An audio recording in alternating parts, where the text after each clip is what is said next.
분양 수입이 5천억이고 총 사업비가 4천억이에요. 그러면 1,000억의 이익이 발생하는 거죠. 그럼 1,000억의 이익을 어떻게 나눠 먹어야 될까요? 우리 1,000명의 조합원들이. 어떻게 나눠 먹는 게 제일 합리적일까요? 10억인 사람이, 집값이 10억인 사람하고 건물만 가지고 있어 집값이 500만 원밖에 안 되는 사람하고 똑같이 1000분의 1, n분의 1로 나눠 먹으면 뭔가 좀 이상하죠. 여러분들 주식회사, 주식 투자하시는 분들은 잘 아시겠지만은 주식 비율들 배당하다는 재개발은 동결대상 평가액입니다.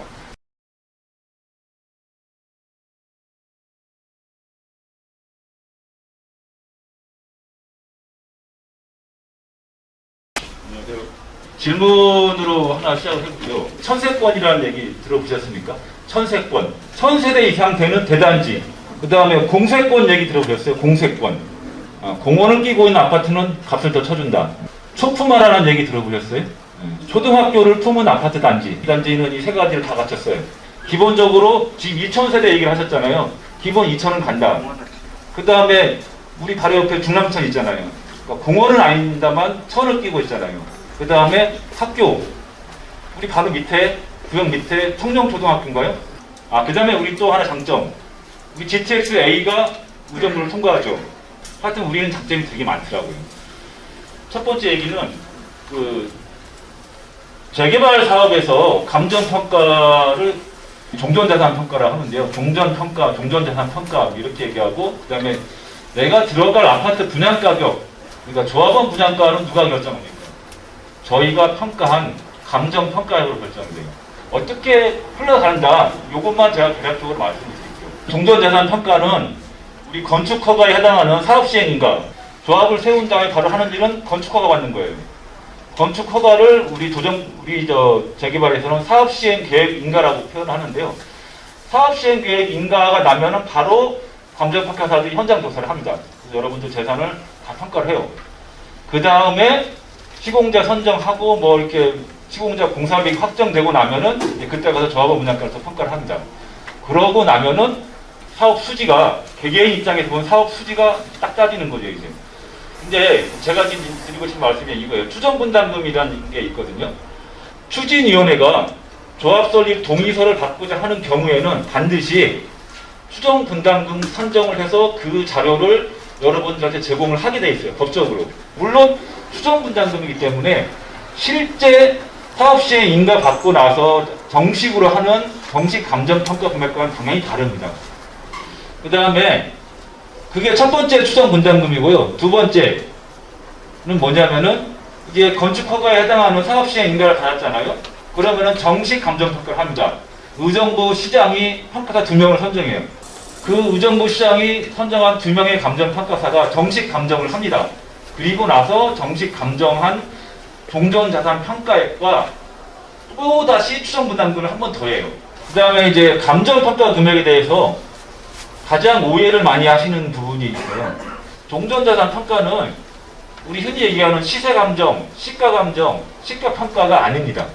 근데 종전자산 평가액은 분담금, 아까 얘기한 내가 33평 들어갈 때 얼마를 더 내야 되냐, 그 분담금을 내기 위한 감정평가이기 때문에 좀 오해를 하시는 거다, 이렇게 제가 말씀을 드릴게요. 그 다음에 그러면 시세감정이 아니면 도대체 왜 이거를 하는 거냐. 재개발 사업을 하면은 건축비 및 기타 사업비를 투입해서 그 결과 일반 분양 수익, 조합원 분양 수익이 발생하죠. 수익과 비용의 차이인 개발이익이 발생합니다. 그래서 우리가 분양 수입이 5천억이고 총 사업비가 4천억이에요. 그러면 1,000억의 이익이 발생하는 거죠. 그럼 1,000억의 이익을 어떻게 나눠 먹어야 될까요? 우리 1,000명의 조합원들이. 어떻게 나눠 먹는 게 제일 합리적일까요?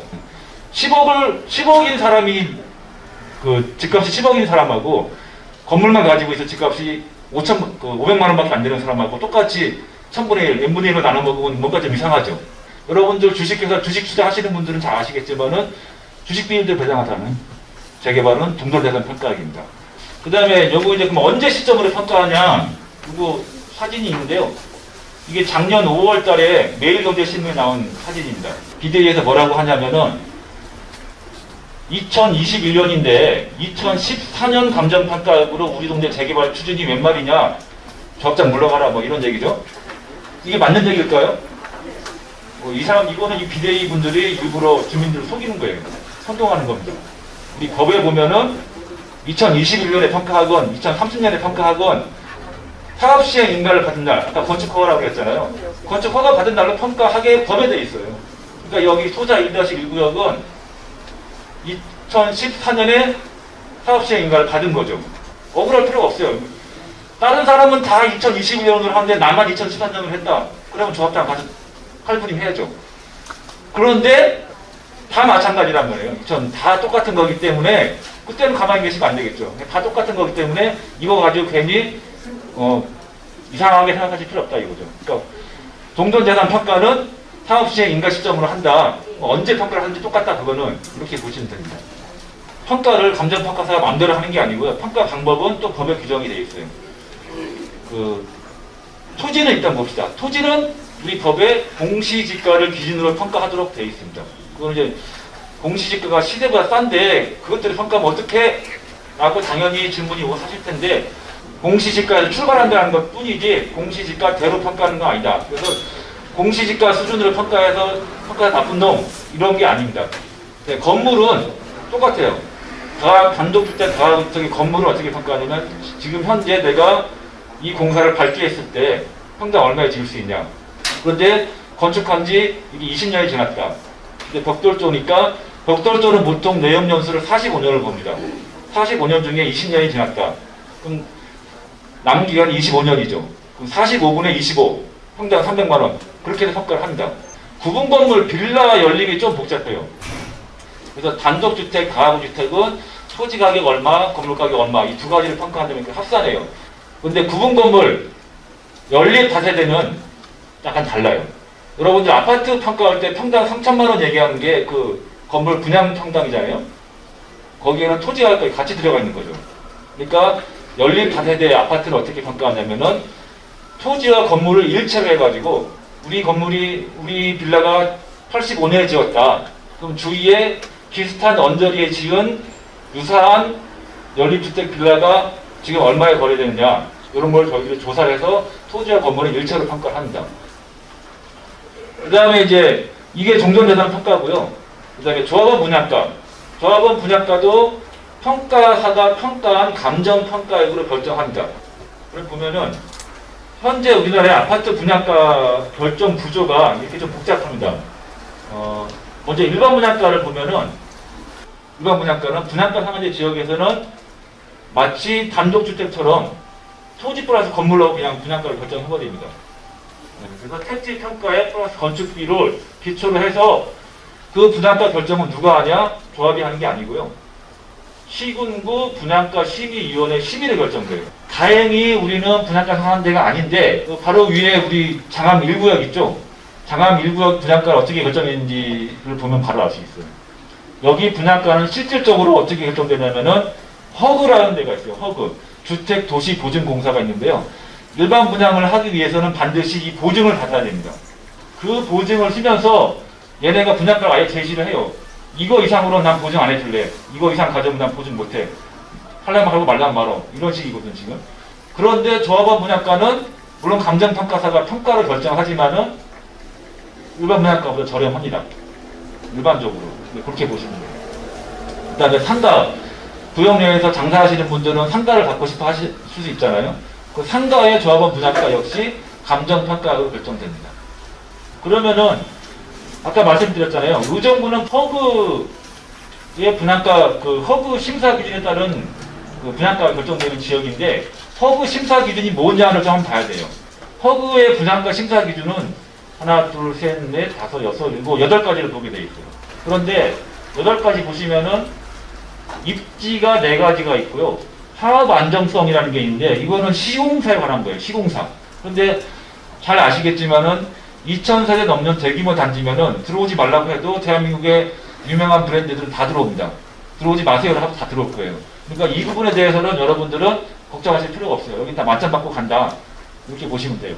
그러면 이제 단지 규모 남는 게 6가지잖아요. 교통환경, 주거환경, 교육환경, 매매가 수준, 그 다음에 단지 규모, 건폐율 이렇게 있는데 6가지 중에 가장 배점이 큰 게 뭐냐면요. 단지 규모예요. 단지 규모하고 시공사의 신용평가 등급인데, 시공사의 신용평가 등급 우리는 걱정하지 않으셔도 된다고 했잖아요. 이거는 그냥 벽점 맞고 간다고 보면은 나머지는 단지 규모예요. 제가 이거 여기 설명하기 위해서 자료를 한번 쭉 조사를 해봤거든요. 현재 의정부 내에 있는 주요 아파트 단지 쭉 조사를 한 거예요. 점수를. 그런데 가장 큰 거는 중앙상할권 2구역. 이게 2019년에 분양했죠. 의정부역 센트럴 자유 이부 캐슬 여기가 2,473세대로 가장 큽니다. 재개발로서 2,000세대 넘어가는 거는 중앙 2구역하고 우리가 유일하다. 이렇게 보시면 돼요. 그러면은 자꾸 대장주, 대단지 이게 왜 좋은가? 그거 제가 실제 사례를 말씀드리고 제 설명을 마치도록 하겠습니다. 대단지가 대한민국의 유명한 대단지만 한번 쭉 제가 뽑아봤거든요. 둔촌중앙이 제일 크죠? 그럼 큰 단지하고 큰 단지가 아닌 조그만 단지하고 가격차가 얼마나 나냐? 그걸 제가 실제 사례를 하나 보여드리고 설명을 마칠게요. 마레프입니다. 마포 레미안 푸르지오. 여기 2014년에 입주했으니까 10년이 다 돼가는 아파트입니다. 여기 33평 지금 KBC제 18억 9천인데요. 20억으로 보시면 돼요. 그런데 여기 길 하나 사이로 여기 마포 센트럴 아이파크가 있습니다. 오히려 마레프보다 3년 늦게 입주했어요. 2017년 11월에 입주했습니다. 여기 497세대, 이거 500세대예요. 단지 규모 차이가 엄청나죠? 여기 지금 근데 새 아파트임에도 불구하고 33평이 17억 5천밖에 안 돼요. 여기가 20억은 못 갑니다. 절대로. 그게 다른 건 설명할 수 없어요. 단지 규모 차이밖에 없는 거예요. 근데 우리는 어쨌든 내가 지금 상황에서 보면은 2,000개 이상 짓는데 조합으로 1,000명이 안 된단 말이에요, 지금. 그러니까 당연히 사업성은 어느 정도는 나오지 않겠냐. 물론 계산해봐야 됩니다. 그죠? 그런데 빨리 정비구역 지정을 해야 이 세대수가 조합원이 늘어나는 걸 막을 수 있기 때문에 그런 부분에서는 그것만 신경을 쓰시면은 제가 보면 굉장히 양호한 입지, 여러 가지 대규모 단지, 여러 가지 조건이 좋다. 이렇게 말씀을 드리고 설명을 마치겠습니다.